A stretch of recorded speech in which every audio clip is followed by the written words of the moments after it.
I almost didn't go. That's the truth. When my husband told me his mother had arranged a proper family dinner at the Savoy Grill, he said it like a test I hadn't studied for.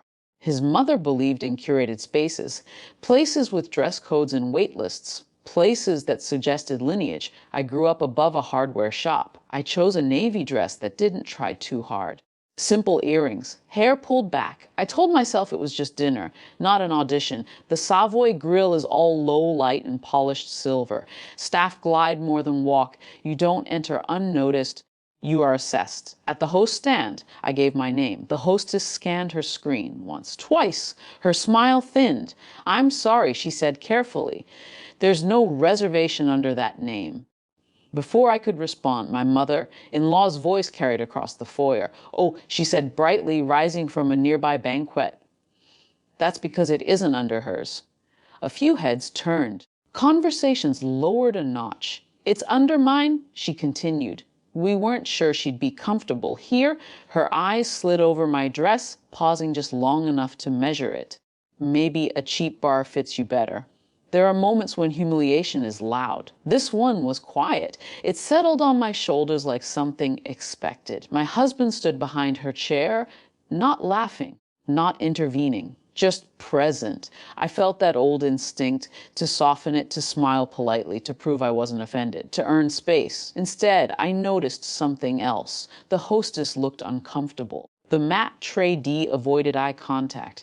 Two younger servers stood too still. They were witnessing something they couldn't interrupt. I folded my hands in front of me so no one would see them shake. "That's fine," I said. My voice sounded unfamiliar, steadier than I felt. "I'd like to speak with the owner." My mother-in-law laughed, not cruelly, just dismissively. "The owner doesn't come out for walk-ins." "I know," I said. "There's a particular silence that falls when someone makes a request that doesn't fit the script." The hostess hesitated, then nodded and disappeared through a side door. My mother-in-law's smile faltered, just slightly. "You're being dramatic," she murmured. "It's dinner." "No," I said softly. "It isn't." A minute later, the side door opened again. Daniel stepped out. He wore his usual charcoal suit, sleeves pushed back slightly as if he'd been reviewing invoices. When his eyes found me, his expression changed. "Surprise first, then understanding, Amara," he said, crossing the foyer. "You're here?" The shift was subtle but unmistakable. Staff straightened. My mother-in-law's posture stiffened. Daniel wasn't just the owner, he was the managing partner. And 6 months ago, when the restaurant expanded into its private dining wing, I became a silent investor, not a figurehead. Not a courtesy shareholder. 40%. It had been a quiet decision.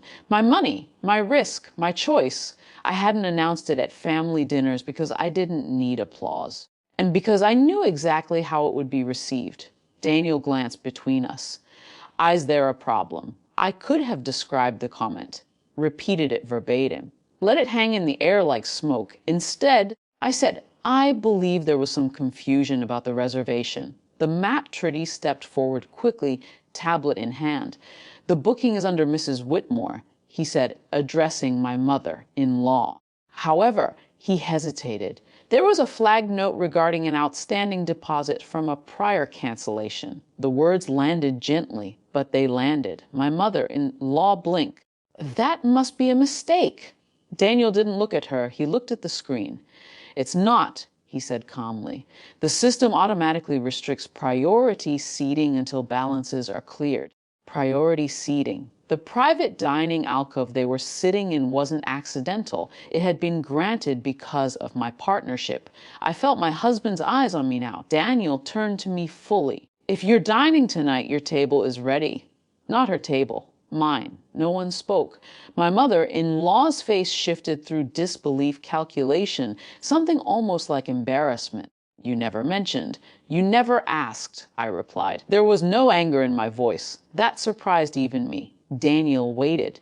Not pushing, not rescuing, just making the option visible. I looked at the table, at the crisp linen, the wine already breathing, my husband standing beside his mother like a guest in someone else's house. I realized something then. I didn't want their chair. I didn't want to prove I belonged at that table. I won't be joining, I said. My husband stepped forward. Mara, I'm not leaving because I don't belong. I added quietly, I'm leaving because I do.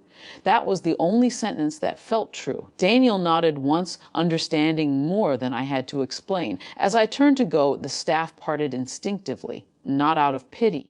Out of protocol, behind me, I heard my mother-in-law attempt recovery. Well, this is unnecessary. We're family. Family, the word felt different now. Smaller. Outside, the air was cold and clean.